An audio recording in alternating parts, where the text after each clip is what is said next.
Maintenant, on va servir la femme. Je vais pousser les cris.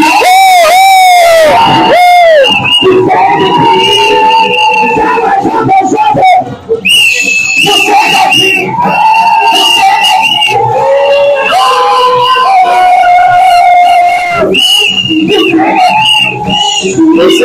cris.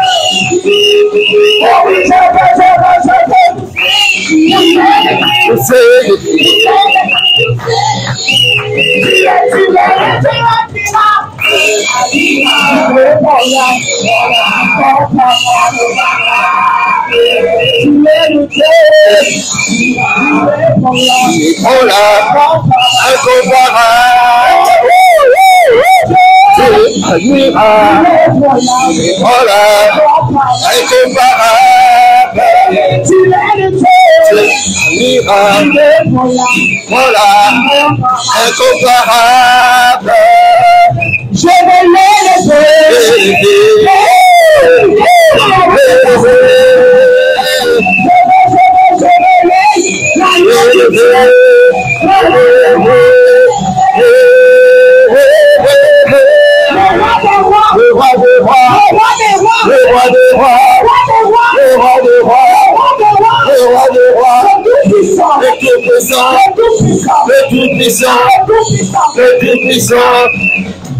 il est puissant, puissant, puissant, puissant, puissant, tout puissant.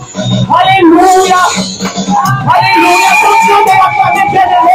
Je ne sais pas si tu sais pourquoi on se réjouit. Je ne sais pas si tu sais pourquoi nous sommes dans la joie. Yes.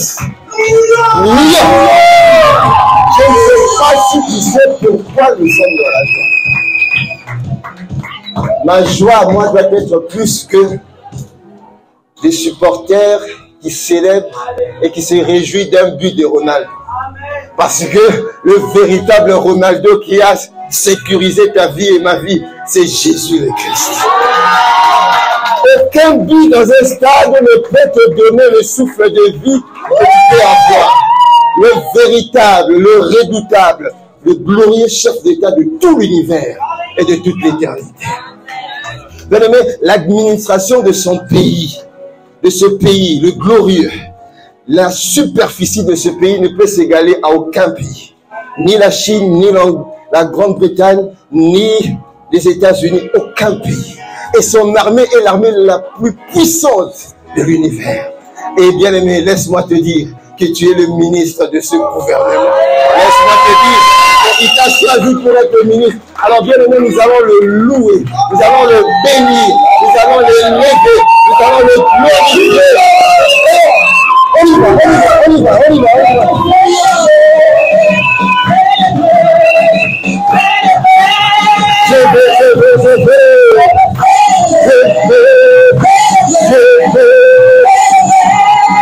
Bien que je veux.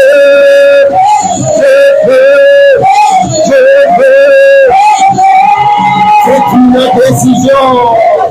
Ce n'est pas les émotions. Alléluia. On y va. Espèce de personne en train d'acclamer le roi. Acclame.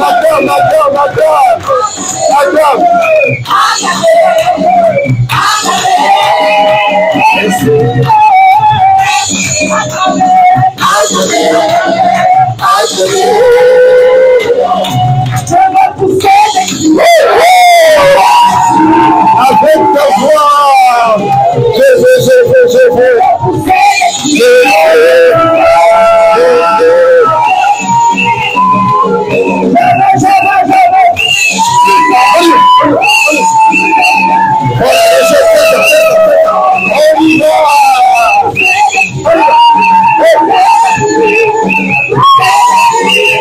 La division de contrôle de la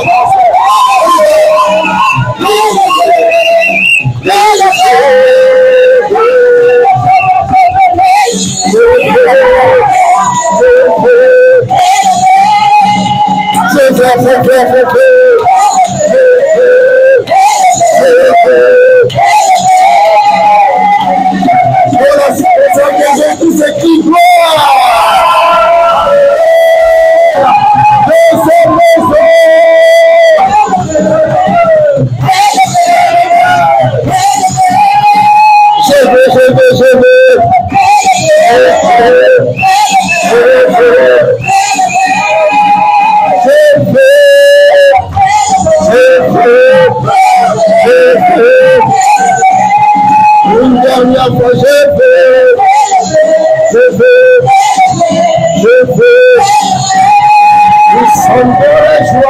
Je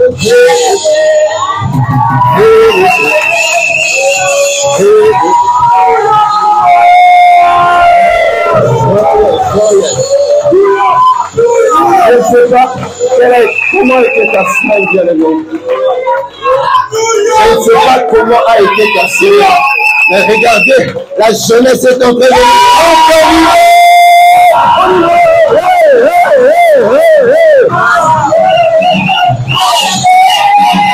c'est si sombre et c'est pays. Je n'ai pas dit le fils abandonné, lui fait descendre. Mon Dieu, acclamez, acclamez.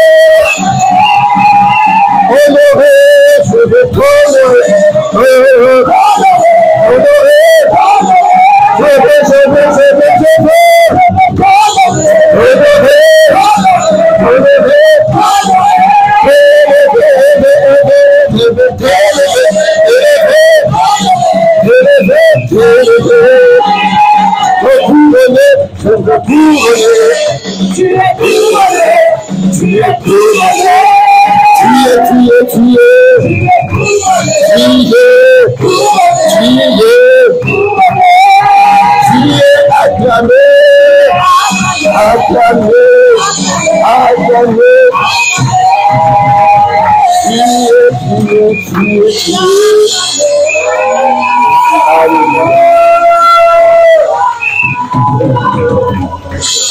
La joie que j'ai, c'est une joie mêlée à l'espérance. Je sais que les jours... On y va. Ici, c'est l'atmosphère de contrôle. Les jeunes sont en fête. Les jeunes sont en fête. On y va.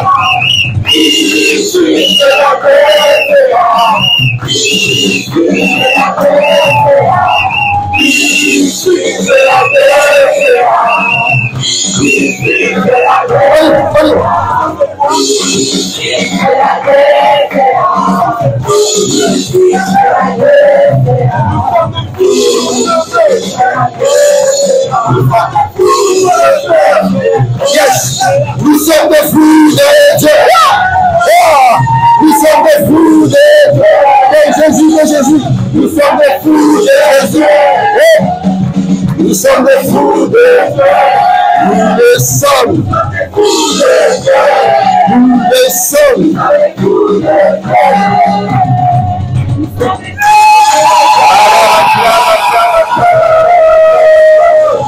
Alléluia. On sent que nos jeunes sont sortis avec le feu. Gloire à Dieu. Gloire à Dieu. Gloire à Dieu.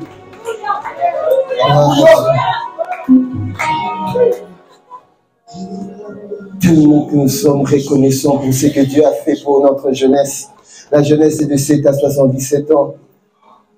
Nous aimerions juste lui rendre l'action de grâce. Je veux chanter un chant d'amour.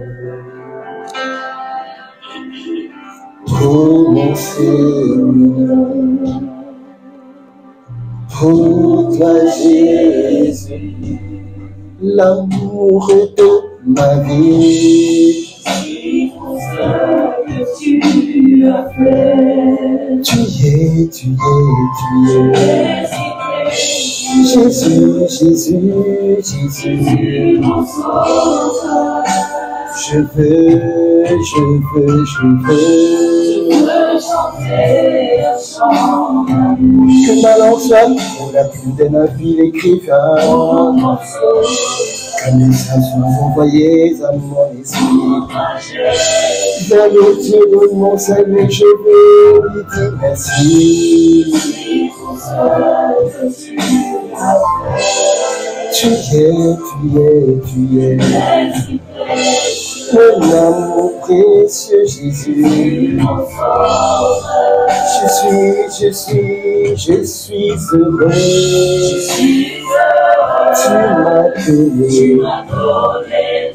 Tu m'as donné le nom de Christ. Mon frère, ma soeur te dit, nous sommes heureux. Tu m'as donné un nom nouveau, Christ sur terre. Le nom de ceux qui le connaîtront puissamment, je suis heureux. Le nom de Dieu, le nom du racheté, c'est lui qui est mort à la croix pour nous. Je dis, je suis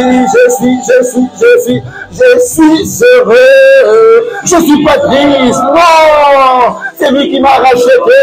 Il s'appelle Jésus-Christ.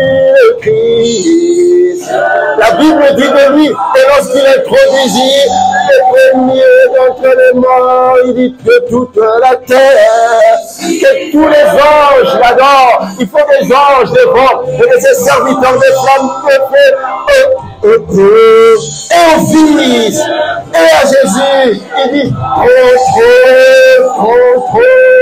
contre le laisse-moi t'adorer, laisse-moi t'honorer, laisse-moi te tuer.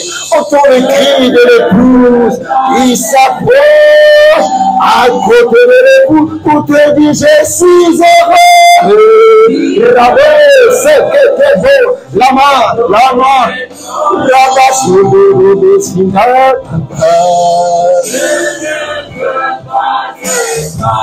Encore disons, je suis heureux. Tu m'as donné ton le nom de ceux qui ne connaîtront plus jamais la mort.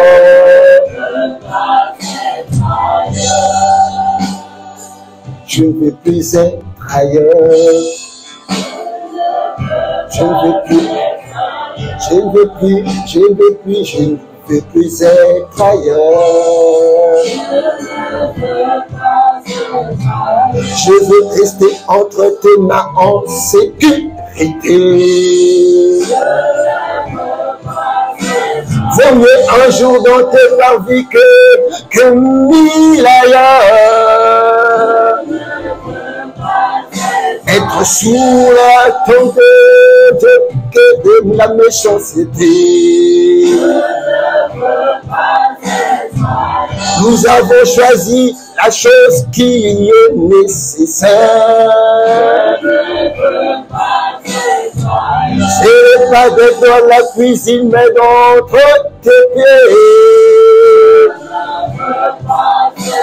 Nous avons fait ce que Marie a fait, ça s'appelle la bonne part.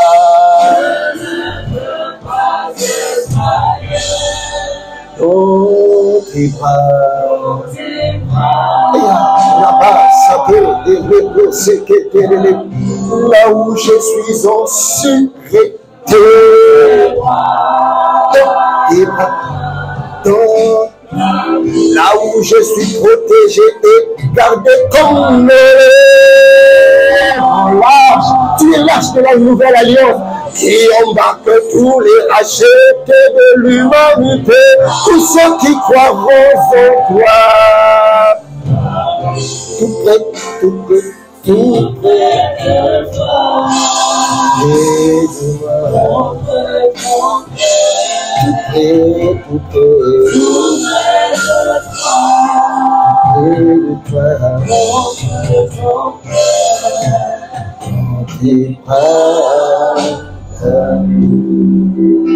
Seigneur, c'est dans tes bras d'amour que nous avons choisi d'y être. Près de toi, nous sommes en sécurité. Loin de toi, loin de tes bras, nous serons comme des navires sans gouvernail. Allons échouer dans la place de la défaite et du découragement. Près de toi, c'est être sécurisé. C'est Colossiens 3:3. Nous sommes cachés avec Christ en Dieu. Près de toi, nous sommes comme Shadrach, Meshach, Abednego dans la fournaise, mais protégés. Entre tes bras, dans tes bras, nous sommes comme Daniel dans la fosse au lion. sécurisé par le véritable lion de la tribu de Juda, car ces lions qui étaient là, c'était des lions coupables, bien que vivants. Seigneur, nous te disons merci. Alléluia. Merci pour ta présence au milieu de nous. Merci pour l'atmosphère. Merci pour ta sainte présence. Lorsque tu es présent, Seigneur, tu amènes ton règne. Il n'y a pas de règne sans ta présence. Et lorsque ton règne est là, les malades sont guéris, les possédés sont délivrés, les captifs sont libérés. Ta présence fait toute la différence. Toute la différence. Honneur, gloire et louange ne reviennent à toi. Merci pour cette journée. Nous allons passer un merveilleux moment avec ton serviteur, l'apôtre Ivan, et toute la jeunesse de la francophonie. Nous avons été richement bénis. Alors, quelqu'un qui a été béni, est-ce que nous pouvons acclamer le Seigneur de cette semaine glorieuse que nous avons eue? Alléluia. Alléluia. Gloire à Dieu. Quelqu'un peut me dire gloire à Dieu? Gloire à Dieu. Bien-aimés, bonjour à tous, bonjour à toutes. Soyez les bienvenus dans la présence de Dieu. La Bible dit, je suis dans la joie lorsqu'on me dit, allons à la maison de l'Éternel. Vous voir dans la présence de Dieu, c'est le respect d'une parole. La Bible dit dans Deutéronome 28, à partir du verset 1, si tu obéis à la voix de l'Éternel et tu mets en pratique ses commandements et ses préceptes, la Bible dit, voici les bénédictions. Parce que tu as mis en pratique une parole. La parole de Dieu est sa propre voix également. Isaïe 66, verset 23, il est dit, à chaque pleine lune et à chaque sabbat, toute chair viendra se prosterner devant ma présence. Parce que tu es venu, bien-aimé, tu es privilégié. Parce que tu es dans la présence de Dieu, tu es la bonne personne au bon moment. Et laisse-moi te dire, la Bible dit, celui qui honore, je l'honorerai. Parce que tu as honoré Dieu aujourd'hui, le Seigneur t'honorera. Amen. Alléluia. Est-ce que nous pouvons acclamer encore le Seigneur? Alléluia. Bénissons le Seigneur, bien-aimés. Nous avons passé un excellent moment, une semaine. Waouh! Est-ce que quelqu'un était connecté? Si tu n'étais pas en présentiel, mais connecté aux jeunes à la cité royale cette semaine. Alléluia. Oh là là. Alléluia. Nous avons été richement bénis. Quel type de paroles prophétiques, de paroles fortes. Mais j'étais dans mon canapé en train de suivre. Je disais seulement, Seigneur, merci. Seigneur, merci. Seigneur, merci. C'était tellement fort, bien-aimé. Vous savez, l'apôtre Ivan était en train d'expliquer aux jeunes, il a dit, il y a eu une question, et cette question, beaucoup d'entre nous, on se le pose. J'aimerais connaître ma destinée. J'aimerais savoir à quoi j'ai été appelé. Une parole qui a époustouflé l'assemblée des jeunes, a dit, ta destinée est enfouie dans ton esprit. Waouh! Ta destinée n'est pas en dehors de toi, ta destinée, ton futur est au-dedans de toi. Tout est enfoui dans ton esprit. Maintenant, tout dépend de ta capacité de sortir ce qui est dans ton esprit et le ramener à ton âme. Et lorsque tu ramènes à ton âme, comme l'âme est attachée au corps, et ça va circuler au travers de ton corps et tu vas produire des choses. Amen. Alléluia. Est-ce que nous pouvons bénir Dieu? Acclamons le Seigneur pour son serviteur, que Dieu s'est servi encore en ce camp de la francophonie. Moi, j'appelle ça le camp de la francophonie. C'est pas le camp de quelques églises, parce que ça a été véritablement quelque chose de glorieux. Amen, amen. Amen, amen, amen. Amen, amen, amen. Alléluia. Alors, s'il y a des jeunes dans la salle, est-ce que vous pouvez faire suffisamment du bruit parce que...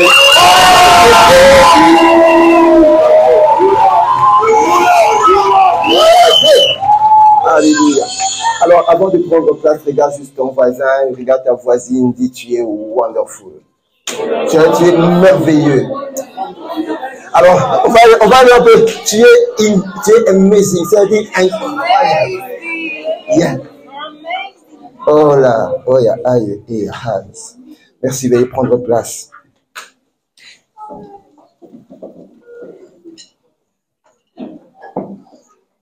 Bien-aimé, je suis dans la joie, toujours d'être dans la présence de Dieu. C'est le lieu le plus sécurisé, l'endroit le plus gardé. Vous savez, Noé était gardé dans l'arche. Noé était protégé dans l'arche, alors qu'il y avait le déluge. Bien aimé, nous sommes entrés dans un monde où le déluge est en train de souffler. Nous sommes entrés maintenant dans un monde où le mal est en train de prendre la place. Le bien est appelé mal et le mal est en train d'être appelé bien. Il n'y a pas longtemps, alors que j'étais au bureau, il y a un de mes frères chrétiens qui m'a envoyé une vidéo à Toulouse, dans la place de Capitole, où toute une masse de gens étaient en train de célébrer. Mais célébrer quoi? La seule personne qu'on peut célébrer, c'est le Créateur. Tu ne peux célébrer rien d'autre. Sinon, ça devient une idolâtrie et une abomination. Alors, bien aimés, nous, aujourd'hui, nous sommes venus célébrer le glorieux chef d'État de tout l'univers et de toute l'éternité, qui s'appelle Jésus le Christ. Alléluia. Alors, aujourd'hui, j'ai à cœur de partager avec nous ce message que dès mardi déjà, je commençais déjà à avoir une idée de ce que l'Esprit était en train de m'amener à partager avec nous, parce que c'est quelque chose de très, très, très important qui concerne chacun de nous. Dis à ton voisin, sois attentif. J'ai l'impression que celui qui est à gauche n'a pas été aussi réactif que ça. Dis à celui qui est à toi, sois attentif. Alors, pourquoi nous devons être attentifs, bien aimés? Dans la vie de tout être humain, chacun de nous, dans notre cheminement, au fur et à mesure que nous sommes en train de marcher, l'homme se pose toujours des questions. La question que se posera une mère lorsqu'il donne naissance à son enfant, c'est qu'est-ce que cet enfant va marcher? Parce qu'il y a une foi enfouie dans la mère qui sait que le premier a marché, c'est que le deuxième marchera. Il y a une foi qui n'est pas, qu'on ne le pousse pas, c'est inné. Autant il voit son enfant marcher, ok, mais est-ce que cet enfant va parler correctement? Que des questions. Est-ce que cet enfant, et quand il voit son enfant parler, il dit, gloire à Dieu. Et l'enfant marchant, parlant, il y a une autre question. Mais si cet enfant pourra faire des études, parce qu'il a vu certains enfants ne pas aller dans le cursus des études. Et lorsque l'enfant va dans le cursus des études, il se dit, ok. Mais les questions que l'humain, et ça ce n'est que pour une femme, qu'en est-il pour celui qui est en train de chercher un emploi, pour celle ou celui qui est en train de se poser des questions, j'ai atteint tel âge, j'aimerais bien me marier. Qu'en est-il pour celui qui est en train de chercher à avoir des papiers? Qu'en est-il pour celle ou celui qui est en train de se poser des questions? Qu'adviendra-t-il demain? Les questions sont, bien aimées, des réflexions sur des sujets ou des situations, des interrogations pour en obtenir des éclaircissements. Alors, dans la Bible, autant ces hommes et ces femmes croyaient en Dieu, toi et moi, nous croyons également en Dieu. Marie s'était posé une question, alors qu'elle n'était jamais sortie avec un homme, alors qu'elle était vierge, alors qu'elle était en train de marcher dans la sainteté, dans la pureté. L'ange lui est apparu, il a dit, Marie, tu tomberas enceinte. Et sa question était, comment cela se fera-t-il? Et Saul, appelé Paul dans Acte 9, verset 4, verset 6, alors qu'il était un persécuteur de chrétiens, alors qu'il était celui qui était en train de massacrer, qui était en train de faire du mal à l'église, parce qu'il estimait que c'était faire du bien pour lui. Lorsque l'Esprit, le Seigneur Esprit lui est apparu sur le chemin de Damas, il est tombé, il a perdu sa vue.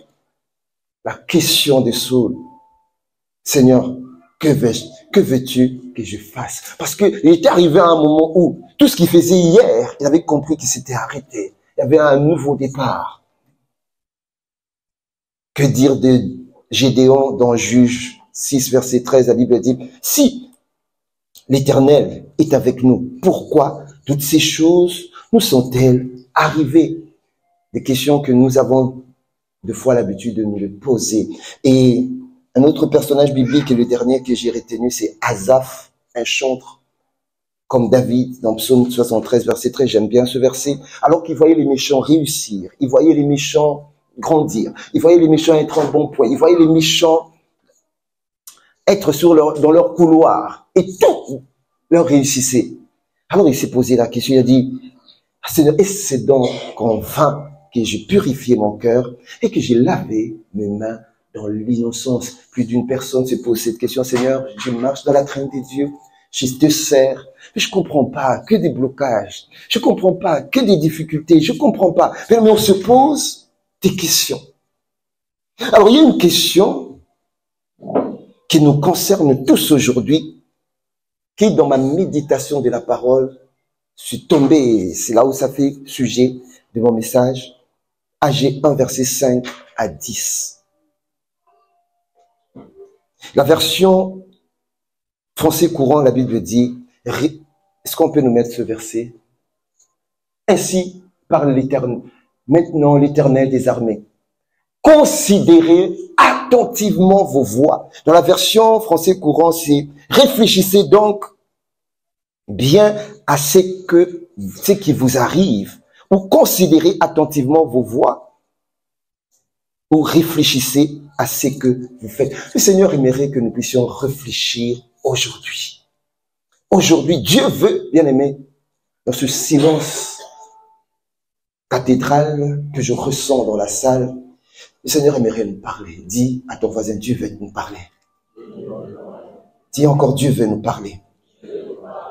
Alors, il continue, il dit, est-ce qu'on peut continuer la régie, s'il vous plaît?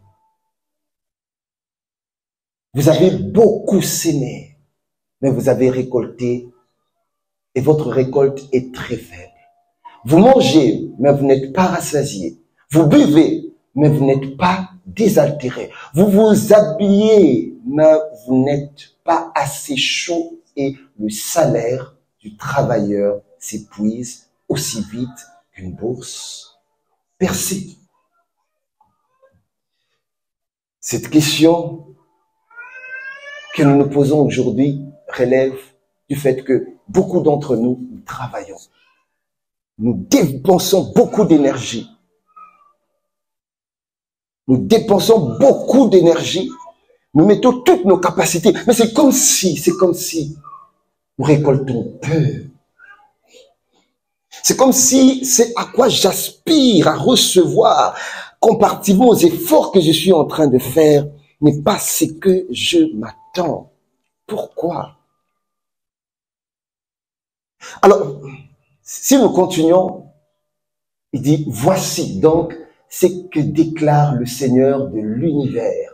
Réfléchissez bien à ce que vous vivez. Même le Seigneur aimerait, à l'issue de cette question que je ne comprends pas, Seigneur, oui, je fais l'effort. J'étudie, mais je n'ai pas les résultats que je dois avoir. Je travaille beaucoup, mais je ne suis pas autant satisfait. J'arrive pas à satisfaire suffisamment mes besoins. Mais qu'est-ce qui se passe, Seigneur? Alors Dieu nous dit, stop, réfléchissez. Réfléchissons. On y va.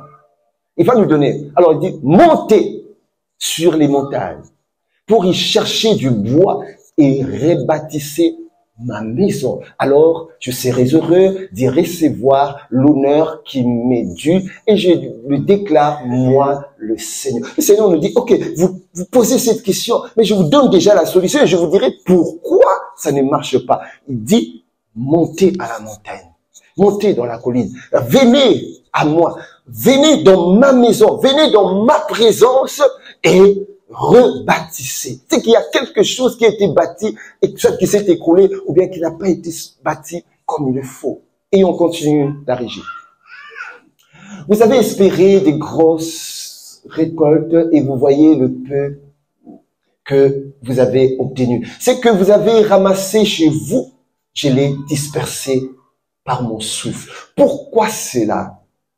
Je vous le demande. Moi, le Seigneur de l'univers. Eh bien, c'est parce que ma maison est en ruine, alors que chacun de vous s'occupe activement de sa propre maison. Dieu nous donne la réponse. Quelqu'un me dit, aïe, aïe, aïe.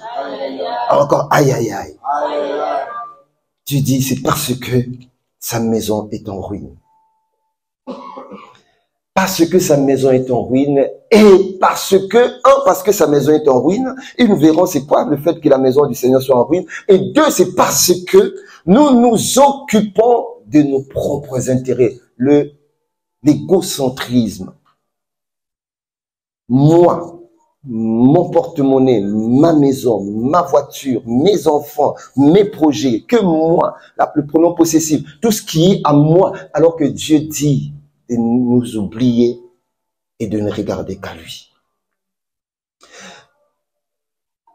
Dans une autre version, la Bible disait, le salaire que vous gagnez, que gagne l'ouvrier. Et quand le Seigneur parle un peu plus haut, lorsqu'il a parlé du salaire que gagne l'ouvrier est troué. Donc, lorsqu'on mentionne salaire, cela veut dire travail. Quelqu'un peut dire travail. Alors, j'ai pas entendu travail. Lorsqu'on mentionne salaire, on ne peut pas être loin du travail. Et le titre de mon message d'aujourd'hui, c'est que Dieu n'est pas injuste pour oublier votre travail et l'amour que vous avez montré pour son nom. Dieu n'est pas injuste. Laisse-moi te dire, bien-aimé, que le Seigneur que nous honorons, que nous célébrons, n'est pas injuste. Il dit, pour oublier.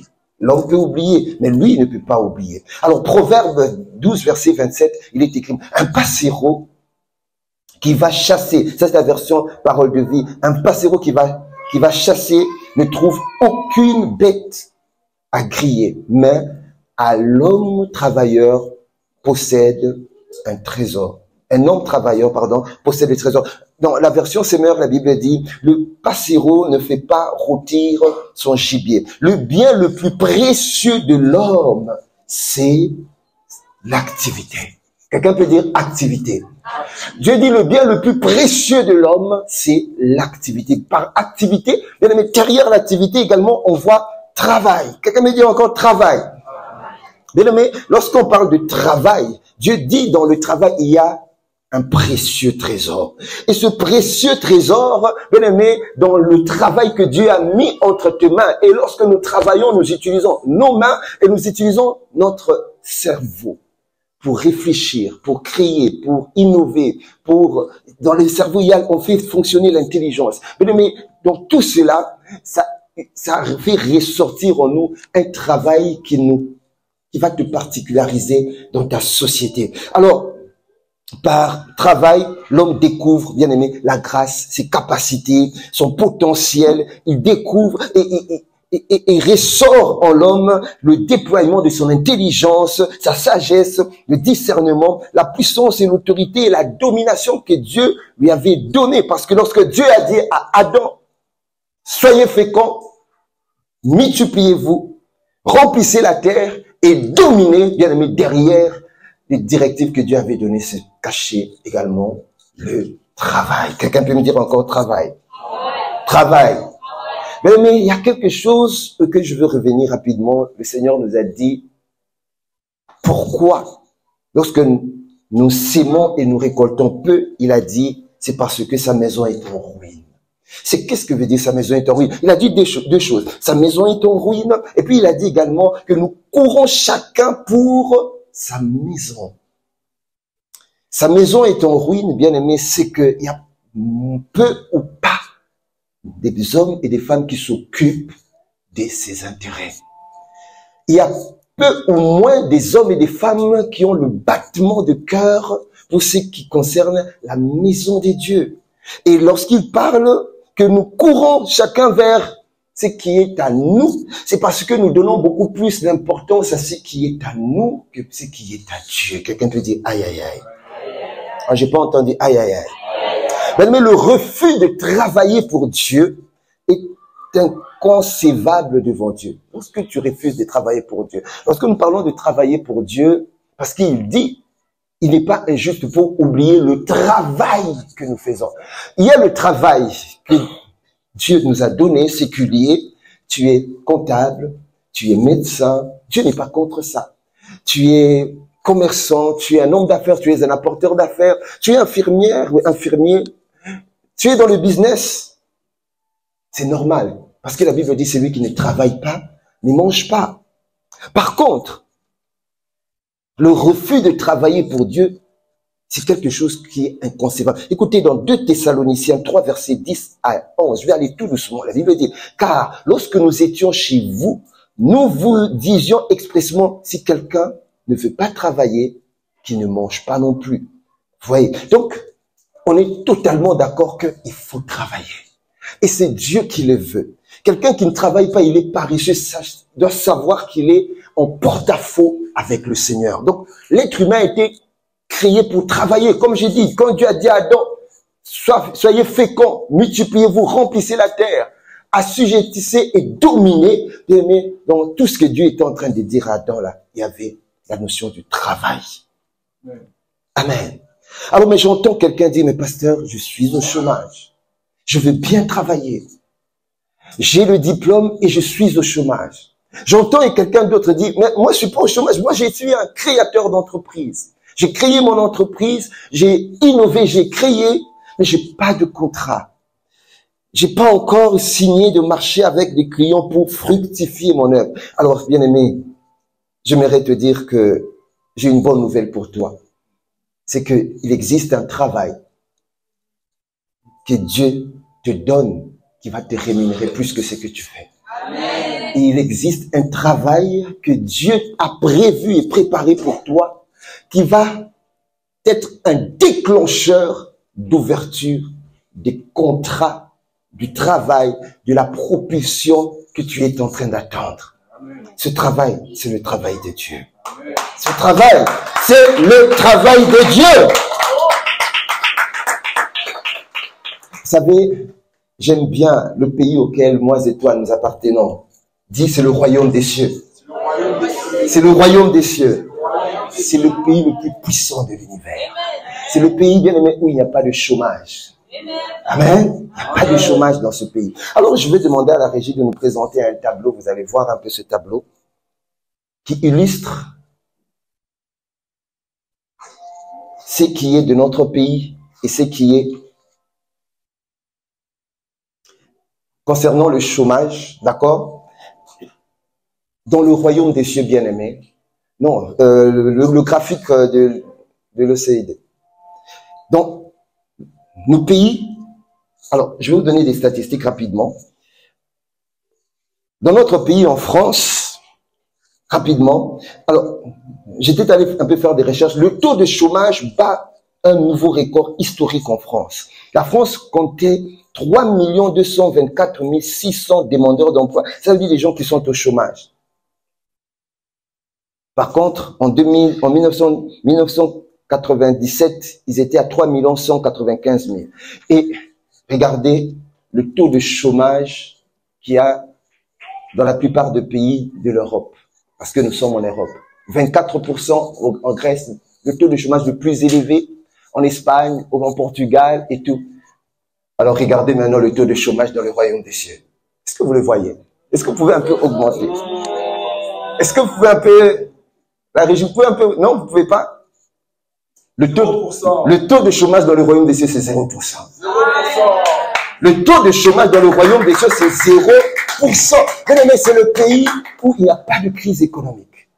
Il n'y a pas de crise économique dans le pays où toi et moi, nous appartenons. Notre esprit est né dans ce pays et nous sommes réellement citoyens de ce pays. Alors, il y a 3 vérités concernant la compréhension de ce qu'est le travail. Bien aimé, le plus grand et le plus puissant de gouvernement sur terre et de l'univers est le gouvernement de Dieu.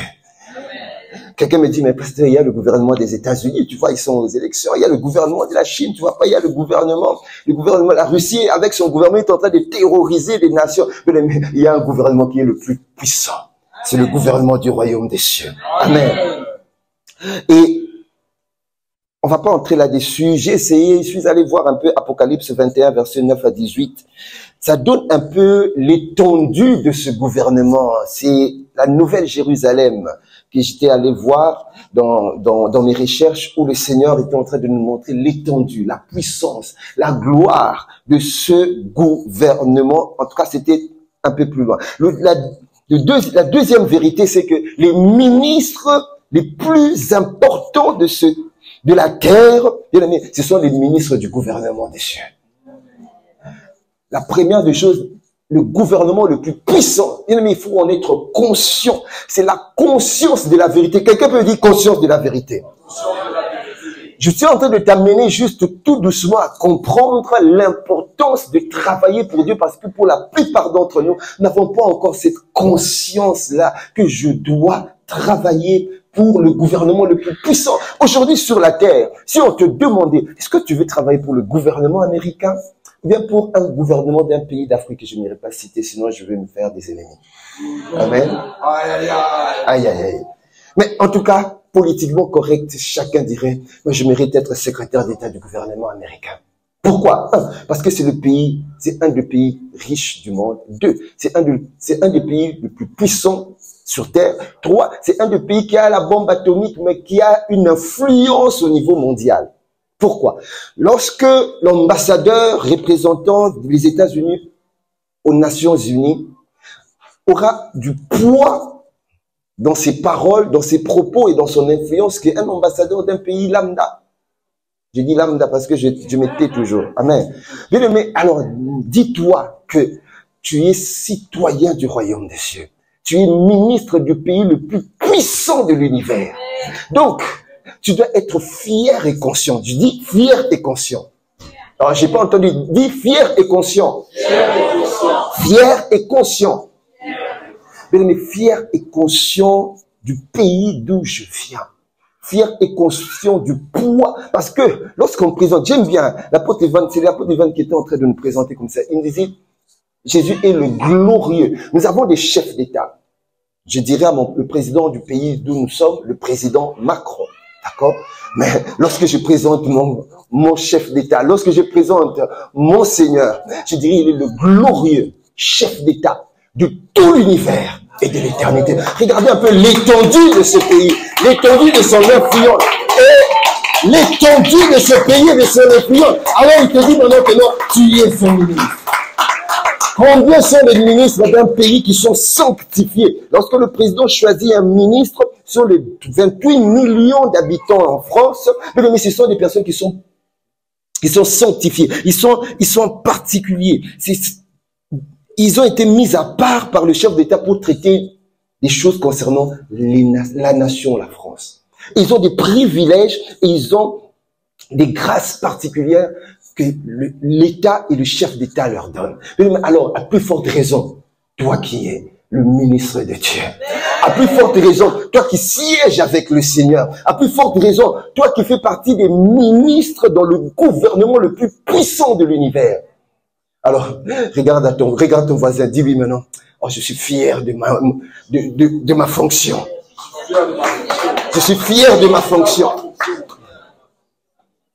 Sens-toi honoré et confiant. La troisième vérité à savoir concernant le travail maintenant, nous avons parlé du gouvernement, nous avons parlé du ministre. Là maintenant, le travail le plus important sur terre est le travail confié par le gouvernement le plus important, c'est travailler pour Dieu. Il est écrit dans Jean 6, verset 24, travaillez non pour la nourriture qui périt, mais pour celle qui subsistera pour la vie éternelle. Voilà ce que le Seigneur dit. Travailler sur terre, c'est une chose. Dieu ne dit pas de ne pas travailler. Mais il insiste de travailler pour, non pas la nourriture qui périt, ça veut dire je suis fonctionnaire, gloire à Dieu, je suis médecin, gloire à Dieu, parce que nous devons travailler, d'autant plus qu'il a dit, celui qui travaille pas le monde. C'est vrai. Mais à côté de cela, bien aimé, si tu ne travailles pas pour ce qui subsiste pour la vie éternelle, c'est que tu as raté quelque chose. Je te rassure. Seigneur, accorde-nous la grâce. Mais Jésus dit de travailler pour une nourriture. Mais c'est quoi cette nourriture? J'aime bien, dans Jean 4, verset 34, il dit, Jésus leur dit, ma nourriture. Est-ce que tu peux dire toi aussi, ma nourriture?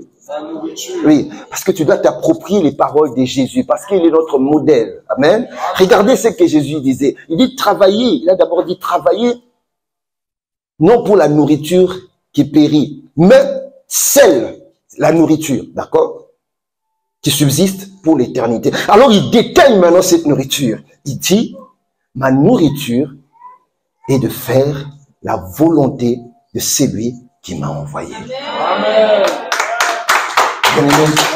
J'aimerais juste te demander, est-ce que ta nourriture à toi, est-ce que ta nourriture à toi aujourd'hui est de faire la volonté de celui qui t'a envoyé? Quelle est cette volonté? Quelle est cette volonté? Il dit de faire la volonté de celui qui m'a envoyé et d'accomplir son œuvre. Il y a deux choses. Il y a de faire la volonté de celui qui m'a envoyé. Nous sommes en mission. Voilà, le travail que Dieu veut que nous fassions, c'est que c'est un travail de missionnaire. Le travail que Dieu veut que nous fassions, c'est un travail de témoin. Il y a des choses que toi et moi nous avons vues. Il y a des choses que toi et moi nous avons reçues. Il y a des choses que nous avons entendues que les autres n'ont pas entendues. Et Dieu veut que nous soyons des témoins. Mais lorsque Dieu veut que nous soyons des témoins, nous avons écouté les la modératrice nous présenter le programme de l'église, la SEH. Ça dit quelque chose à quelqu'un? La SEH. Les sorties d'évangélisation hebdomadaires font partie de la volonté, d'accord, de celui qui nous a envoyés. Alors, mais c'est quoi maintenant l'œuvre de Dieu? Parce qu'il a dit c'est d'accomplir son œuvre. Accomplir son œuvre, on le voit dans Jean 6, verset 29. Jésus toujours, il dit, leur répond, l'œuvre de Dieu, c'est qu'il me croit. C'est que vous croyez en celui qui m'a envoyé. Donc il y a deux choses lorsque Jésus a commencé son œuvre, c'était d'amener les gens à croire en celui qui l'a envoyé. Amen. Et en cela, Dieu veut maintenant que toi et moi, que nous puissions également être de ceux qui amènent les nations. Quand on parle des nations, ce sont les ethnos. Les ethnos, ce sont des personnes qui parlent le même langage. Quand on parle des nations, on ne va pas seulement amener toute la France. Non, Dieu veut que dans ton couloir d'activité, Dieu veut que dans ton couloir familial, ça fait partie des nations, des personnes qui parlent le même langage. Si tu es en médecine, dans le domaine médical, tu parles forcément le même langage avec tes collègues de travail. Si tu es dans ta famille, vous parlez le même langage familial. Si tu es dans une société, vous parlez le même langage dans cette société-là. Aujourd'hui, les Espagnols sont en train de parler le langage de l'inondation. Forcément, tu as quelque chose à dire à ces hommes. Forcément, il y a une grâce que Dieu a mis en toi. Il y a une parole que Dieu a mis en toi pour aller annoncer, pour aller parler. Mais autant Dieu veut que, autant nous travaillons pour lui, autant nous travaillons aussi dans le monde. Amen. Vous savez, Jésus était en train de faire ce que son père adoptif faisait. Il était charpentier dans le travail séculier, mais Jésus a travaillé pour Dieu. L'apôtre Paul, c'était un homme d'affaires, il était un fabricant de tentes, mais de l'autre côté, plus loin lorsque vous êtes les lecteurs de la Bible dit, il a abondamment annoncé l'évangile. Seigneur, accorde-nous la grâce. Accorde-nous la grâce que nous puissions considérer attentivement nos voix. Il a dit considérer attentivement. Voilà pourquoi ce jour, Dieu est en train d'épingler sur notre parcours, sur notre marche et sur notre manière de faire quelque chose d'important. Il dit de bien considérer nos voix et de pouvoir travailler pour Dieu autant nous travaillons pour le monde. Galates 6, verset 4, il est écrit, examine tes propres œuvres. C'est Dieu qui les dit. Quelles sont les œuvres que nous posons? Et tu auras sujet de te glorifier pour toi-même. Alors je me pose des questions, Seigneur, en quoi je me glorifie de moi-même par rapport à ce que je suis en train de faire? En quoi je me glorifie en moi-même en ce que je suis en train de poser comme acte?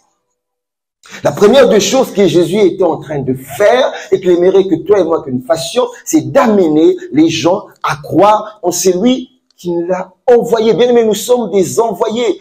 Alors, vous pouvez me mettre ce verset que j'aime bien de Jean 1, verset, je crois, 6, où il dit, il y eut un homme envoyé des dieux. Son nom était Jean. C'est vrai que je ne leur ai pas donné, mais je sens que ça coule dans le fait d'amener les gens à croire en celui qui nous a envoyés.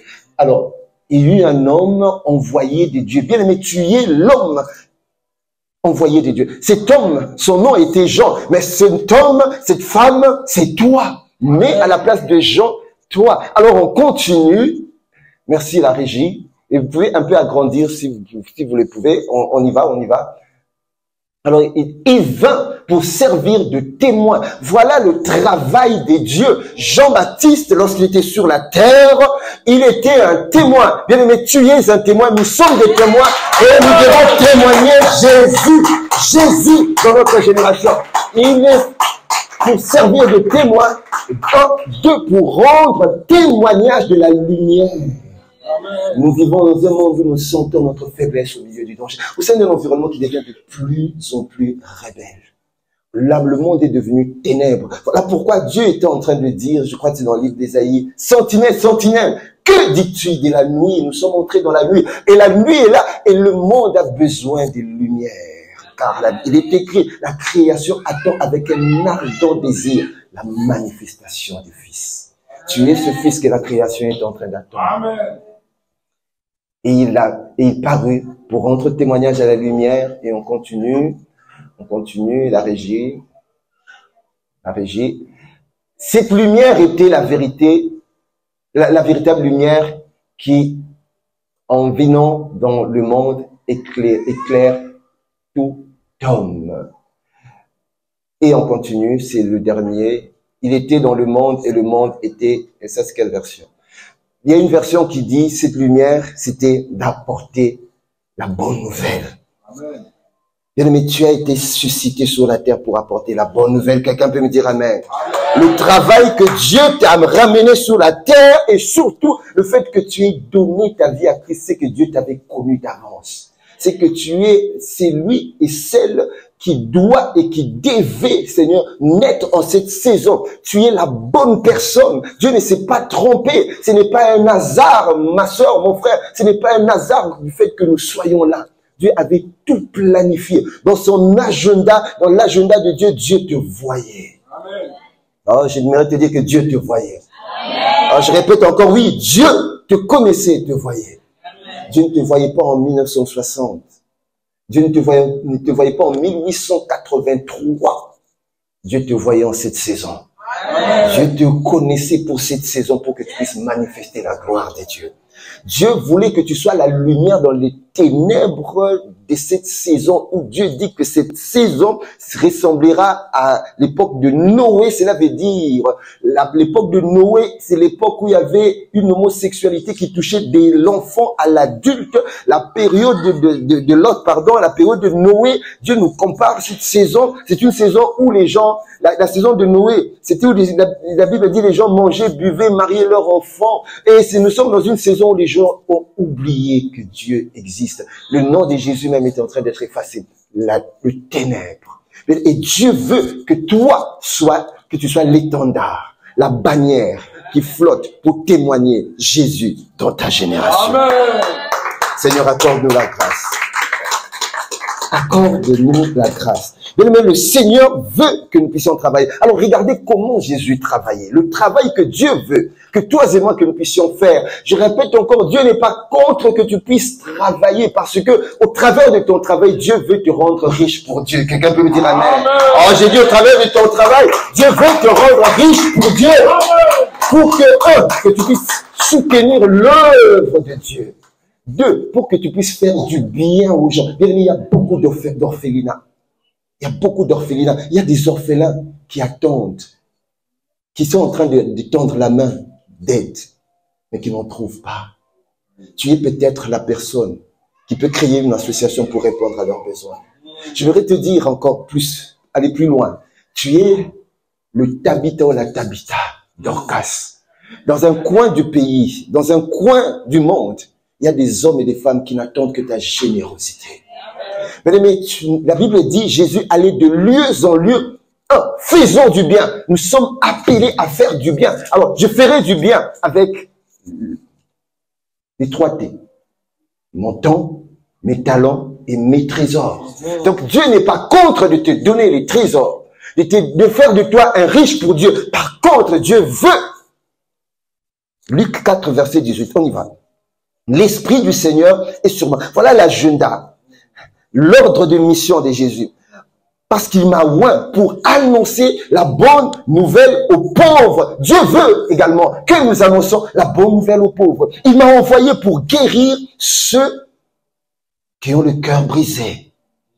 Il y a beaucoup de gens dont l'âme a été cabossée, les émotions, les sentiments. Ça a été tellement blessé que Dieu veut que tu sois le réparateur de brèches au travers de l'âme. Pour proclamer aux captifs la délivrance et aux aveugles le recouvrement de la vue. Bien aimé, les gens n'ont plus de direction, ils n'ont plus de vision. La vue, derrière la vue, il y a la vision. C'est pas seulement la vue physique. Bien aimé, les gens ne savent plus où aller. C'est comme Dieu avait donné une direction, une vision à Jonas. Jonas s'était créé sa propre vision, sa propre direction. Alors que Dieu l'attendait d'aller à Ninive, Jonas a choisi d'aller à Tarsis. Et pour renvoyer libre les opprimés. Matthieu 9, verset 35. Jésus parcourait toutes les villes et les villages. Quelqu'un peut dire ville et village. J'ai pas entendu ville et village. Faisons quoi? Enseignant dans les synagogues, prêchant la bonne nouvelle du royaume et guérissant toute maladie et toute infirmité. Ça, c'est le travail de Dieu.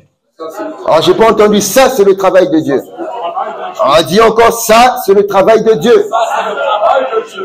Alors l'heure est arrivée, bien-aimé, que toi et moi, que nous puissions nous lever. En grec, c'est Talita Koumi. Tu peux dire ça. Alors on va un peu faire du grec aujourd'hui. Dis Talita Koumi. Il y a quelqu'un qui dit, mais le pasteur est en train de nous dire quoi là? Talita Koumi. Ça veut dire lève-toi. D'accord? L'heure est arrivée que nous puissions nous lever.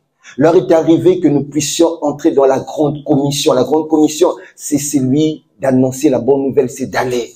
Bien, mais l'heure est arrivée pour que nous ne puissions plus rester des personnes stériles. Nous ne puissions plus rester... Vous savez, la stérilité, c'est quelque chose qui ne produit pas. Une femme stérile, c'est une femme qui n'accouche pas, comme on le dit, qui n'a pas d'enfant. Bien, mais la stérilité, nous ne pouvons pas être croyants et stériles. Croyants, oui, j'ai reçu Jésus, mais la stérilité, c'est que je n'ai jamais donné naissance. La stérilité, c'est qu'au travers de moi, le ciel ne s'est jamais réjoui. Mais j'aimerais juste t'amener à cette réflexion.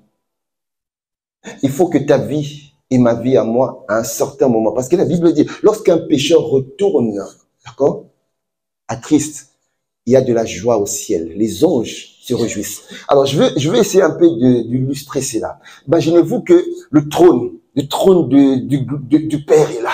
Et les anges, il y a les 24 vierges et 4 êtres vivants tout autour. Et les anges sont là. Comme ça. Et à chaque fois qu'il y a sur la terre quelqu'un qui naît de nouveau, au ciel, il y a une interaction de la terre au ciel. Quelqu'un me dit terre au ciel. Alors, j'ai pas entendu terre au ciel.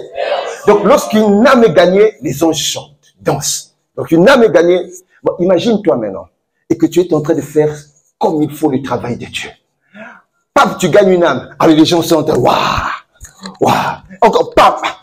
Je crois qu'il y a même le prophète Isaïe qui va demander aux anges, vous êtes en train de vous réjouir comme ça.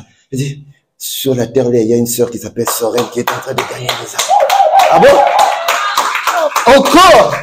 Mais c'est maintenant, c'est le prophète Daniel qui dit, prophète Isaïe, il y a le frère là. C'est toujours ce nom-là. C'est toujours ce nom-là. Dis, ça sera mon nom.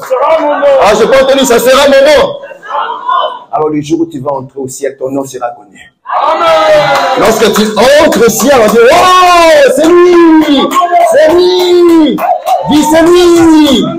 C'est lui. Mais c'est qui dira? Toutes les âmes que tu avais gagnées, qui t'avaient précédé, lorsqu'ils te voient entrer au ciel, dis oui, c'est lui. Oui, c'est lui. Oui, c'est lui. Mais c'est lui. C'est lui qui nous a annoncé l'évangile. C'est lui qui nous a fait échapper de l'emprise du royaume des ténèbres, de passer l'éternité en enfer. Alors, on va te donner ta place.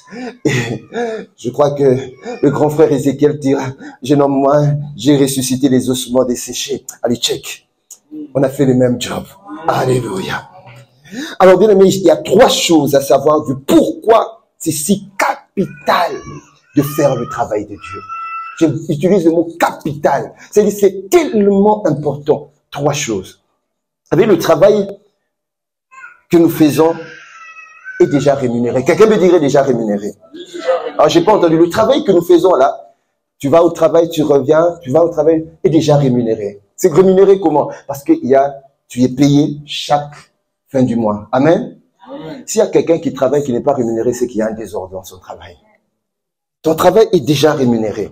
Alors, si le travail est déjà rémunéré, il y a un travail qui sera rémunéré au ciel. Tu vas comptabiliser tes fiches de paye. Tu dis, j'en ai toute une rame de fiches de paye.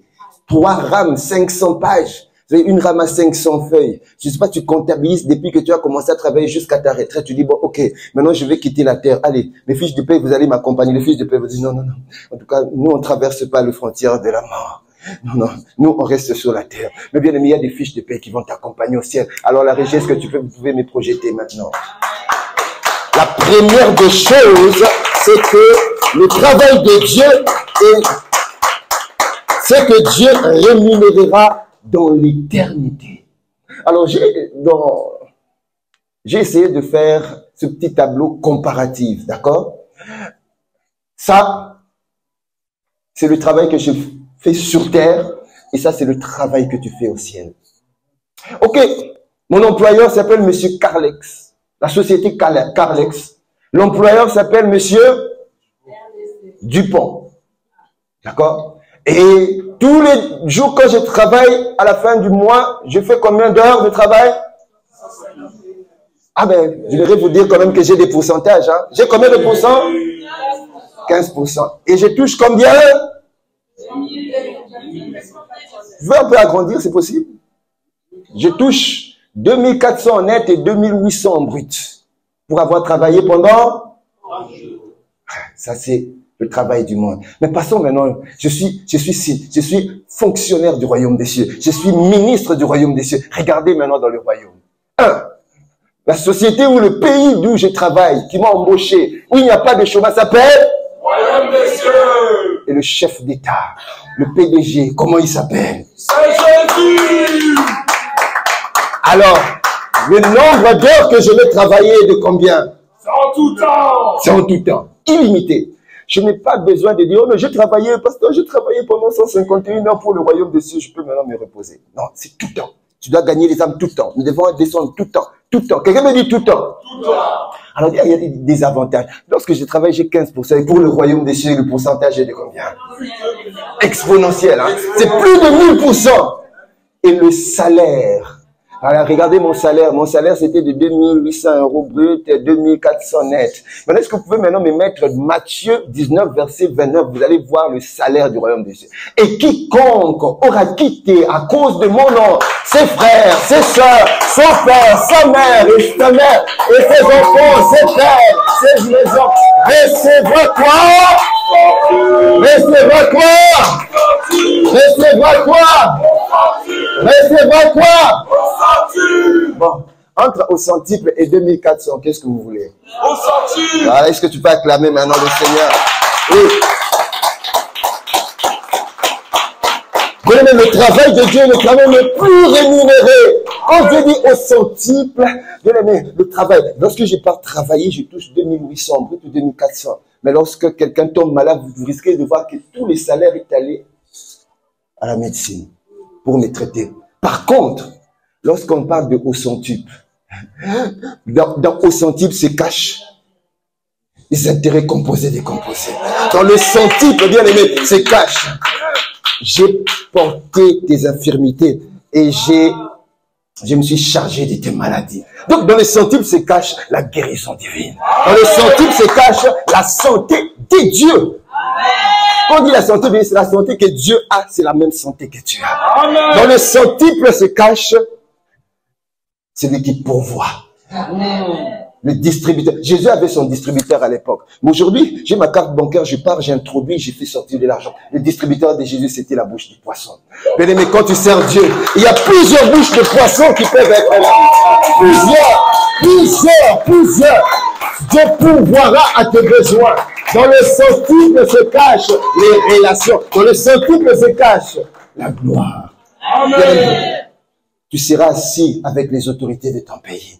Tu vas régner, tu vas gouverner parce que c'est la saison. Quelqu'un peut me dire amen. Amen. Seigneur, accorde-nous la grâce. Accorde-nous la grâce. La deuxième des choses, c'est le travail de Dieu qui nous suivra après notre mort, notre séjour sur la terre. Dieu récompensera dans l'éternité. Alors, Apocalypse 14, verset 13, il est écrit: et j'ai entendu du ciel une voix qui disait, écris, heureux dès à présent les morts qui meurent dans le Seigneur. Oui, le Seigneur dit oui, l'Esprit dit oui, dit l'Esprit, afin qu'ils se reposent de leur quoi? Travaux. Ah, on parle des travaux, du travail de Dieu. Mais quand tu quittes la terre, le paradis est un lieu de repos. Il y a beaucoup qui seront embarrassés. Je crois que le brigand qui était à côté de Jésus, il n'avait jamais travaillé. Alors pour aller au paradis, pour aller au ciel, c'est juste d'accepter Jésus comme son Seigneur et Sauveur. Quelqu'un peut me dire amen. Amen. Par contre, quand tu entres, tu vas te rendre compte que tu n'as rien amené. Et ce que tu as amené, c'est ce qui va déterminer maintenant ton éternité, parce que l'histoire continue. L'histoire continue. Il y aura nous passerons devant les tribunaux de Christ. Il y aura les noces de l'agneau et nous retournerons sur la terre avec Jésus pour régner avec lui aussi pendant le millénium sur la terre. Et bien aimé, tout cela, c'est la traçabilité de tout cela, c'est la continuité maintenant du fait qu'après le paradis, les choses continuent. Alors je vais retirer ton attention, si tu considères attentivement tes voies. Voilà pourquoi il est dit, si tu considères attentivement tes voies. Considère attentivement. Mais nous ne vivons pas, comme l'apôtre nous dit souvent, les pieds sur terre et la tête sur terre. Non, vivons les pieds sur terre, la tête au ciel. Quelqu'un a dit, apprends-moi à compter mes jours. Je suis un pèlerin dans ce monde troublant. Je suis un passager, un jour je retournerai auprès de mon Créateur pour lui rendre compte de ma vie ici. Mais c'est une vérité. Dis à ton voisin, c'est une vérité. Accorde-nous, Seigneur, accorde-nous la grâce que cette mélodie soit imprimée dans notre cœur. À chaque fois que je marche, que je ne puisse pas marcher comme des incroyants qui croient que la vie s'arrête sur la terre. Comme ceux qui étaient à l'époque de Saül, de Asaph, pardon. Alors ils étaient en train de se réjouir, de manger, de boire, et pour eux, Dieu n'existait pas. Donc psaume 93. Lisez ce psaume, j'aime bien. Asaph était un croyant. C'était un psalmiste. Il était un adorateur comme David. Il a écrit des psaumes comme David. Il disait, mais Seigneur, je ne comprends pas. Comment expliquer que ces hommes ne te craignent pas? Ils ne marchent pas dans la crainte de Dieu. Ils ne font pas du bien. Mais comment expliquer que ces hommes, ils sont en bon point, ils réussissent, ils te méprisent même. Alors, il est arrivé à un certain moment d'Asaph, quand j'ai parlé de questions dès le début. Il a dit, est-ce donc en vain que je me suis purifié et que j'ai lavé mes mains dans l'innocence? Alors j'aime bien la suite. Il a dit alors, si j'avais laissé mes pieds glisser vers eux, ça veut dire à un certain moment, Asaph regardait, il les enviait un peu. Il disait, mais oui, mais je peux aussi faire comme eux. Je peux aussi faire comme... Il a dit, si j'avais laissé mes pieds glisser vers eux, j'aurais trahi la race de mes pères. Bien, mais j'ai prie que tu ne puisses pas trahir au fur et à mesure que tu marches avec le Seigneur la race de tes pères. Je prie que quelles que soient les circonstances, qu'il pleuve ou qu'il vente, qu'il gèle ou qu'il neige, que rien ne te sépare de l'amour de Dieu, ni les maux et maladies, ni les choses présentes, ni les choses à venir. Mais qu'en tout temps que tu choisis sa voie, quel qu'en soit le prix, il y aura un prix à payer. Il y a un prix. Nous lisons Hébreux 6, verset 10. C'est le verset qui a ramené le thème de mon message. Dieu a dit, car Dieu n'est pas injuste. Quelqu'un peut dire, Dieu n'est pas injuste. Dieu n'est pas injuste. Pour oublier votre travail et l'amour que vous avez montré pour son nom, ayant rendu et rendant encore service au sein. Pour ne pas oublier votre travail, bien aimé, le jugement de Dieu se fera de manière équitable. Amen. Dieu n'oublie pas. Bien aimé, laisse-moi te dire que Dieu n'oublie pas. Dieu n'oublie pas. Alors, si Dieu n'oublie pas, il y a 2 livres dans la Bible pour les lecteurs de la parole. Il y a 2 livres que le Seigneur a stocké tout ce que tu es en train de faire. Dis 2 livres. Alors, j'ai pas entendu 2 livres. Encore 2 livres. Oui. Le premier, c'est le livre de vie. On peut le lire dans Apocalypse 3, verset 5. Voilà pourquoi, au fur et à mesure que j'étais en train de préparer ce message, Dieu est en train de me donner des séquences et des séquences. Apocalypse 3, ça veut dire quoi? Lorsque tu es en train de travailler, il y a forcément quelque chose, il y a des anges qui sont en train de prendre, il y a des paparazzis des anges. Dis, bien aimé, lorsque tu es en train de travailler, tu es dans ton petit désert, tu es en train de gagner des âmes, tu es dans ton petit désert, personne ne te voit, tu es en train d'évangéliser, tu es en train de servir et tu es en train de faire du bien aux autres. Il y a des paparazzis qui prennent des photos, tchac, tchac, tchac. Et puis il y a des anges qui sont en train d'écrire dans le livre de vie. Il est écrit, celui qui vaincra sera revêtu ainsi de vêtements blancs. Je n'effacerai point son nom ou du livre de vie. Et je confesserai son nom devant mon Père et devant les hommes. Mais ton nom sera écrit dans le livre de vie. Personne. Mais ça sera une tragédie pour toute personne dont le nom ne sera pas écrit dans le livre de vie. Et le deuxième livre, c'est le livre de souvenirs. Matthieu 3, verset 16. On y va. Nous sommes au fur et à mesure en train d'arriver pour atterrir. Dès que Jésus eut été baptisé, il sortit des eaux et voici, les cieux s'ouvrirent et il vit l'Esprit de Dieu descendre comme la colombe. Est-ce que je vous ai donné le bon verset? Non, c'est Matthieu. C'est là où c'est écrit, alors ceux qui craignaient l'Éternel se parlèrent l'un à l'autre. L'Éternel fut attentif et il écouta. Et un livre, je crois que c'est également Apocalypse, et un livre de souvenirs fut écrit devant lui pour ceux qui craignaient l'Éternel et qui honoraient son nom. Il y a 2 livres. Il y a le livre de vie et puis il y a le livre de souvenirs. Tout ce que tu fais sur terre sera écrit et gravé là. Mais rien ne sera perdu. Même nos prières, pour les lecteurs de la Bible dit que les prières des saints sont stockées dans la coupe d'or d'un ange et ça monte comme une fumée devant le Seigneur. Même les prières, toi qui négliges le temps de prière, je parle du temps de prière. Bien aimé, même nos prières sont stockées. Quelqu'un peut dire, waouh. Alors, j'ai pas entendu, waouh. Tes œuvres sont écrites et tes prières même sont stockées. Bien, alors, combien pèse la coupe de tes prières entre les mains de l'ange? Est-ce que tes prières peuvent peser depuis que tu es chrétien? Est-ce que quand on pèse tes prières, ça peut peser? Ésaïe 49, verset 15, le prophète Ésaïe, par l'Esprit, dit, une femme oublie-t-elle l'enfant qu'elle allait? N'a-t-elle pas pitié du fruit de ses entrailles? Quand elle oubliera, les hommes, nous pouvons oublier, mais écoutez, Dieu a dit, moi, je ne t'oublierai pas. Et dans l'histoire d'oublier, ça, je me rappelle encore dans la parole comment est-ce que le roi Ahasuérus, à l'époque de Mardochée avait fait rater un coup d'état qui se préparait contre le roi. Et les hommes qui étaient tout autour de Mardochée avaient vu, ah oui, c'était Mardochée, c'était Jean-Philippe, d'accord, comme à notre époque, qui a permis cela, qu'il n'y ait pas un coup d'état. Ok, ça a été écrit dans le livre du souvenir du royaume. Mais les hommes avaient oublié. Il y a eu un temps, quelqu'un me dit, il y a eu un temps. Moi, j'ai pas entendu, il y a eu un temps. Et un moment, il y a un temps T et un moment M, où le Saint-Esprit est allé presser et réveiller le roi Ahasuérus. C'est vrai que je ne l'ai pas mis. Est allé réveiller le roi Ahasuérus. Et le roi Ahasuérus dormait. La Bible dit, en pleine nuit, le roi se réveillait. Monsieur le roi, qu'est-ce qui se passe? Et regarde, il se réveille et dit, ramenez-moi le livre des souvenirs du royaume. On lui ramène le livre des souvenirs. Quand il l'ouvre, il tombe sur l'histoire de Mardochée. Il a dit, mais qui est cet homme? On dit, c'est Mardochée. Il est où? Ah, il s'assoit souvent à l'entrée du royaume là.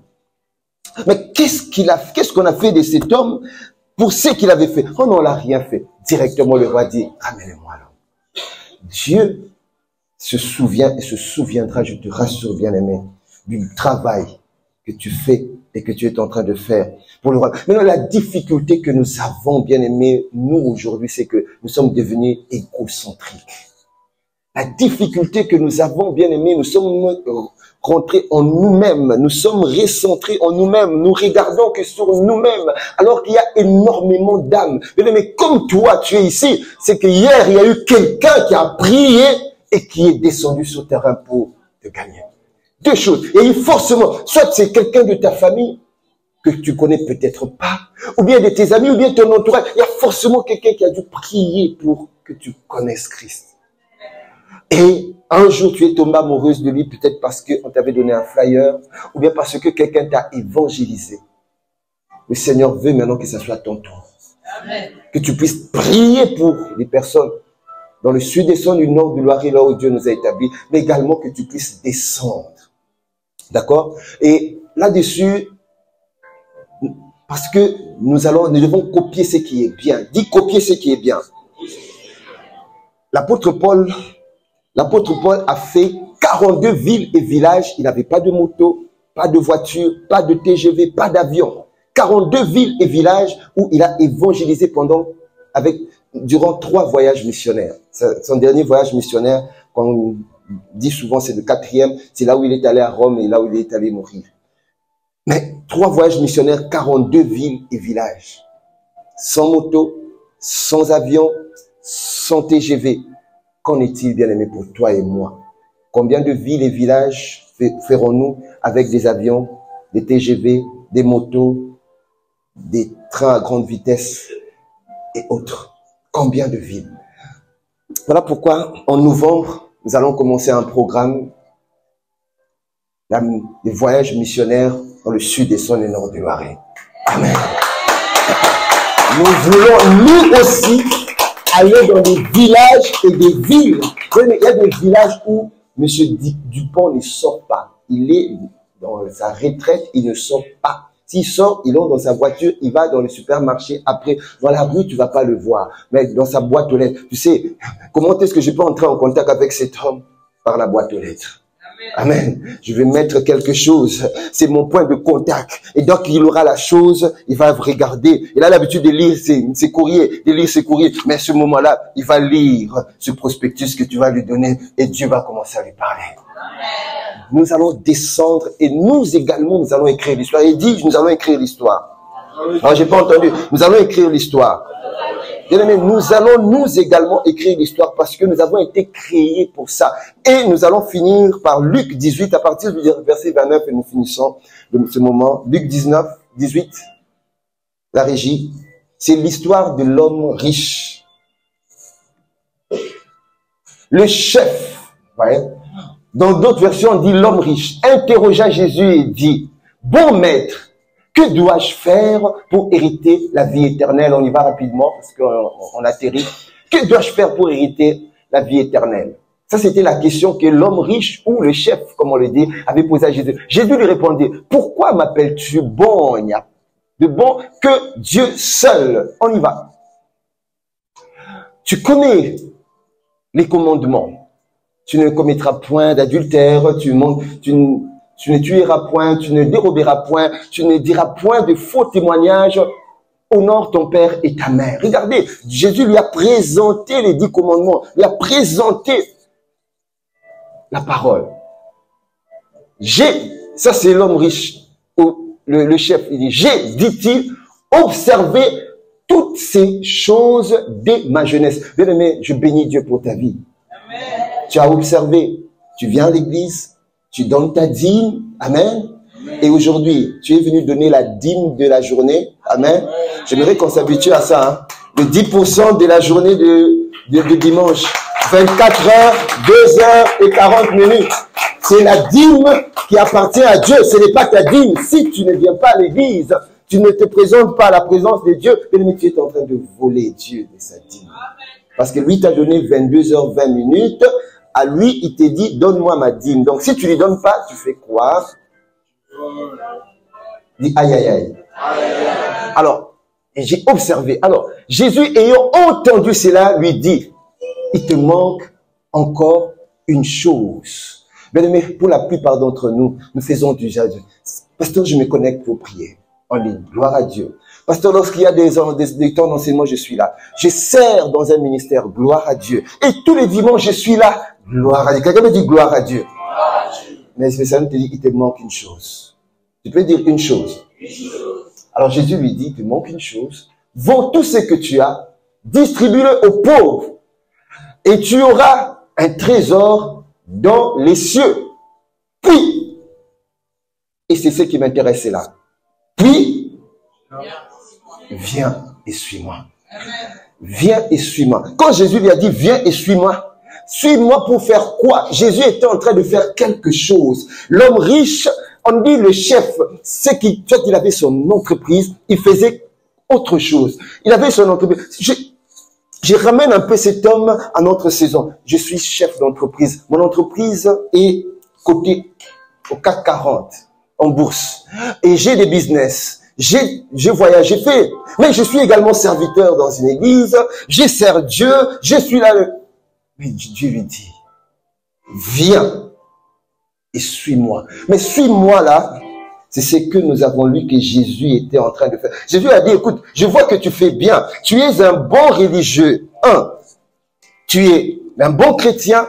2, tu respectes le commandement parce que Jésus lui avait présenté. C'est là, il lui dit, je le fais.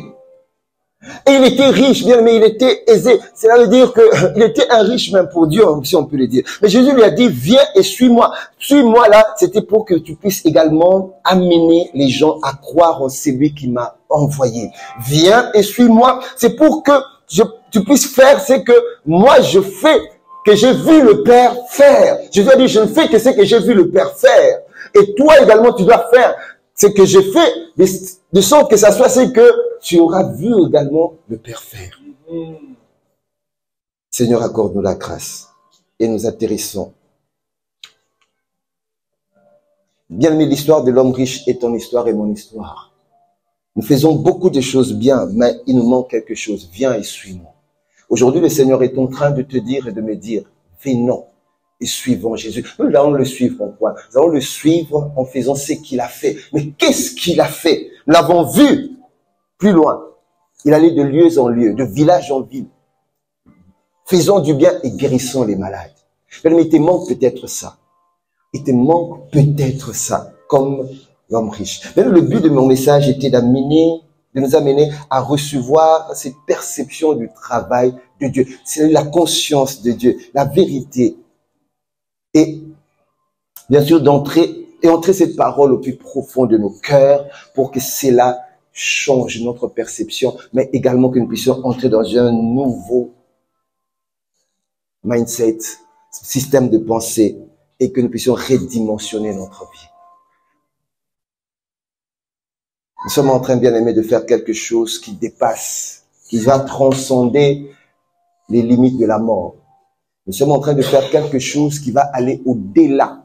Tu dois en être conscient. Servir Dieu est la chose qui va transcender la vie. Bien aimé, ne sois pas distrait, ne sois pas amnésique. Il y a quelque chose qui va transcender. Le jour où tu vas quitter la terre, c'est là où tu vas t'en rendre compte. Et aujourd'hui, c'est une sirène qui est en train de sonner. Aujourd'hui, c'est cette alarme qui est en train de retentir. Aujourd'hui, c'est un SOS qui est en train d'être lancé. La Bible dit, si vous entendez ma voix, n'endurcissez pas vos cœurs. Amen. Nous allons nous tenir debout. Et j'ai vraiment à cœur que nous puissions prier. Priez, oui, priez.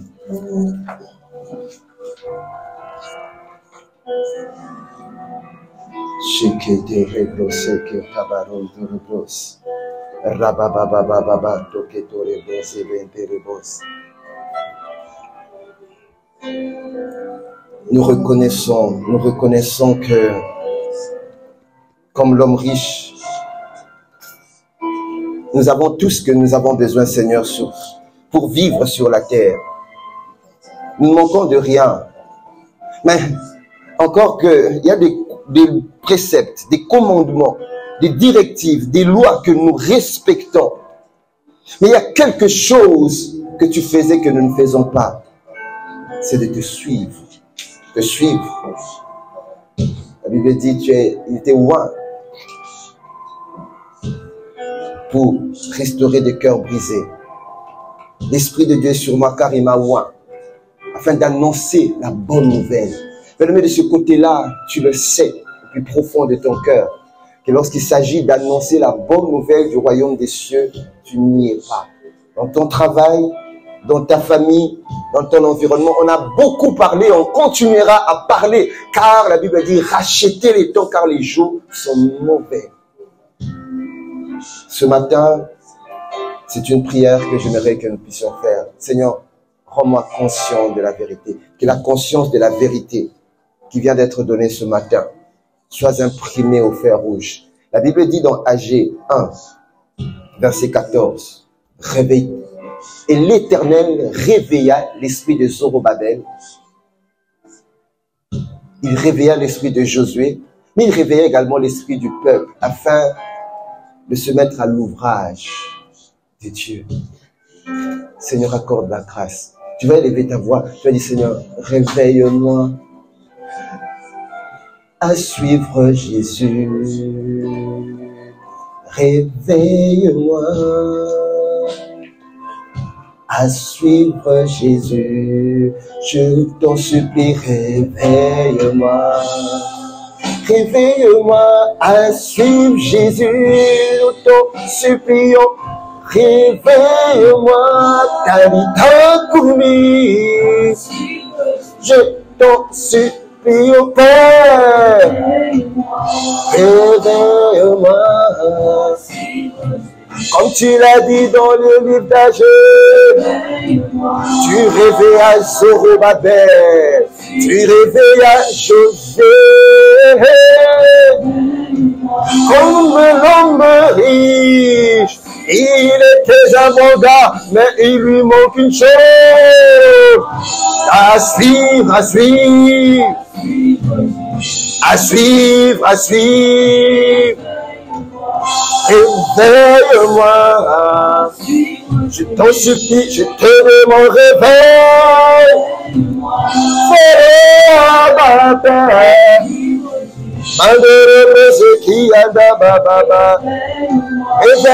Éveille-moi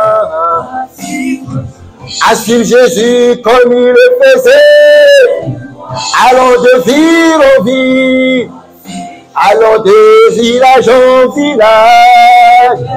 Je t'en supplie, je te demande à guérir les cœurs brisés, à détruire les épées ténèbres, à libérer les captifs. Réveille, réveille, réveille. Fais dans nos vies. Le voyage missionnaire dans le sud et centre et le nord de la visitant plus de 30 villes et villages. C'est notre tour. On l'a pu le faire. À lui seul, il a fait 42 villes et villages. Seigneur, cette saison est notre tour. Réveille, réveille, réveille-moi. Réveille, réveille, réveille. Je t'en supplie. Je t'en supplie. À suivre Jésus. Bien-aimé, tu ne peux pas suivre Jésus si tu ne commences pas d'abord le commencement. Dans Jean 1, verset 12, la Bible dit à ceux qui l'ont reçu, à ceux qui ont cru en son nom, il leur a donné le pouvoir de devenir enfants de Dieu, lesquels sont nés ni de la volonté de l'homme, ni de la volonté de la chair, ni du sang, mais nés de Dieu. Il faut d'abord naître de nouveau. Il faut d'abord donner sa vie à Jésus. Il faut d'abord que tu appartiennes au royaume. Et en ce moment-là, ta destinée est déclenchée et que tu commences à exercer et à faire ce à quoi. Parce que si tu n'es pas né de nouveau, tu ne seras pas en mesure de suivre Jésus. Tu vas le suivre à un certain moment. Les œuvres de la chair vont te sortir. Il faut que tu puisses mourir et que lui puisse naître. et vivre en toi. Alors, j'aimerais que chacun de nous puissions courber nos têtes. Peut-être il y a quelqu'un en ce lieu qui s'est dit, pasteur, tu as dit vrai, j'ai envie. Mais les capacités, je ne les ai pas. Je ne sais pas si je quitte la terre, je pourrais aller au ciel. Ou j'ai rétrogradé. J'ai besoin de me réconcilier à Jésus. Jésus t'étend la main ce matin. Si tu n'as jamais donné ta vie à Jésus, bien-aimé, nous disons que l'Église est une ambassade où il faut. Tu ne peux pas sortir de ce lieu sans pour autant que tu aies accepté et donné ta vie à Jésus. Alors si c'est le cas, lève juste ta main, nous allons t'aider, nous allons t'accompagner, tu ne peux pas avoir honte. Lève juste ta main. Lève ta main, frère, tu peux venir devant. Tous ceux qui ont levé les mains, venez devant, venez devant. Venez devant, venez devant. Alléluia. Alléluia. Alléluia. Alléluia.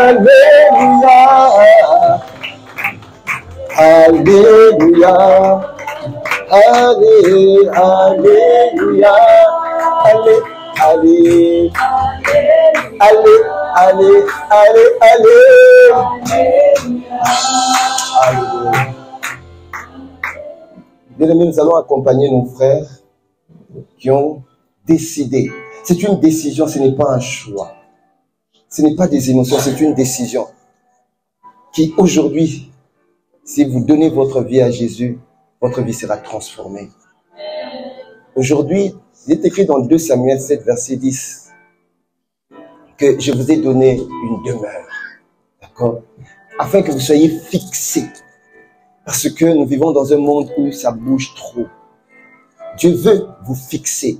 Et comme vous avez décidé, c'est que le ciel connaissait qu'aujourd'hui, c'était votre jour. Alors, nous allons les accompagner en répétant après moi.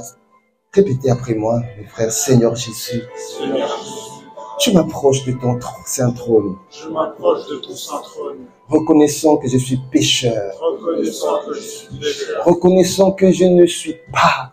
Reconnaissant que je ne suis pas. Je viens devant toi. Je viens devant toi. Toi qui m'as montré ton amour. Toi qui m'as montré ton amour. Je m'approche tel que je suis. Je m'approche tel que je suis. Et je viens devant la résurrection et la vie. Je viens devant la résurrection et la vie. Tu as dit dans ta parole, Tu as dit dans ta parole, si tu confesses que Jésus-Christ est Seigneur, si tu confesses que Jésus-Christ est Seigneur, ce matin, j'ai décidé de confesser que tu es mon Seigneur. Tu es mon propriétaire et que je suis ta propriété privée. Je perds contrôle de moi-même afin que le contrôle soit entre tes mains. Tu as dit, si tu crois au plus profond de ton cœur que tu étais mort et ressuscité, tu seras sauvé. Seigneur Jésus, j'ai décidé de croire au plus profond de mon cœur que tu étais mort. J'étais mort avec toi. Et lorsque tu es ressuscité, tu es ressuscité avec toi en nouveauté de vie. Je suis sauvé. Merci Jésus de m'accepter dans ta maison et dans la famille des dieux. Je suis né de toi. Je suis né de l'Esprit. Merci pour le Saint-Esprit qui vient habiter à mon esprit et qui fait de moi enfant de Dieu. J'ai cru en Jésus et je confesse son nom et son nom sera confessé dans ma vie aujourd'hui et éternellement. Père, je te dis merci pour la nouvelle vie qui commence en tant qu'enfant de Dieu, en tant que citoyen du royaume, en tant que nouvelle création. Je bénis ton nom, au nom de Jésus. Amen. Alléluia. Bien-aimés, est-ce que nous pouvons bénir Dieu, acclamer le Seigneur, et nos frères qui ont donné leur vie à Jésus. Alléluia. Bienvenue dans la maison de Dieu, dans la famille de Dieu. Bienvenue dans la famille de Dieu. Nous bénissons le Seigneur et nous vous aimons de faire partie dans cette grande famille d'enfants de Dieu. Nous allons vous accompagner à la fin du culte. Vous avez les conseillers qui vont prendre en charge, mais je viendrai, nous allons bien aimer vous accompagner. Aujourd'hui, c'est un nouveau départ pour vous. Ça commence simple. J'ai commencé un jour comme vous, j'ai donné ma vie à Jésus. Lorsqu'on donne sa vie à Jésus, il y a quelque chose qui se passe. Mon corps reste ce que j'étais, ce que je suis. Mon âme reste aussi intacte, mais mon âme doit être restaurée. Par contre, mon esprit est recréé. Je deviens une nouvelle création. Le vieil homme, né de mon père et mon mère, a été détruit, son pouvoir désactivé. Et le Saint-Esprit est venu habiter en toi. Et maintenant, la nouvelle création, un esprit neuf qui est venu, qui vient de naître. Et cet esprit-là, maintenant, doit grandir. Amen. Et nous allons vous accompagner. Et là, vous deviendrez de véritables tueurs de géants. Et votre histoire commence aujourd'hui. Alléluia. Gloire à Dieu. Et le jour où vous étiez né, le ciel était calme. Mais aujourd'hui, en cette nouvelle naissance, le ciel est en train de se réjouir. Le divin enfant, le divin enfant vient de naître. Amen. Alors, est-ce que nous pouvons encore acclamer Jésus? Alléluia. Que le Seigneur vous bénisse. Amen.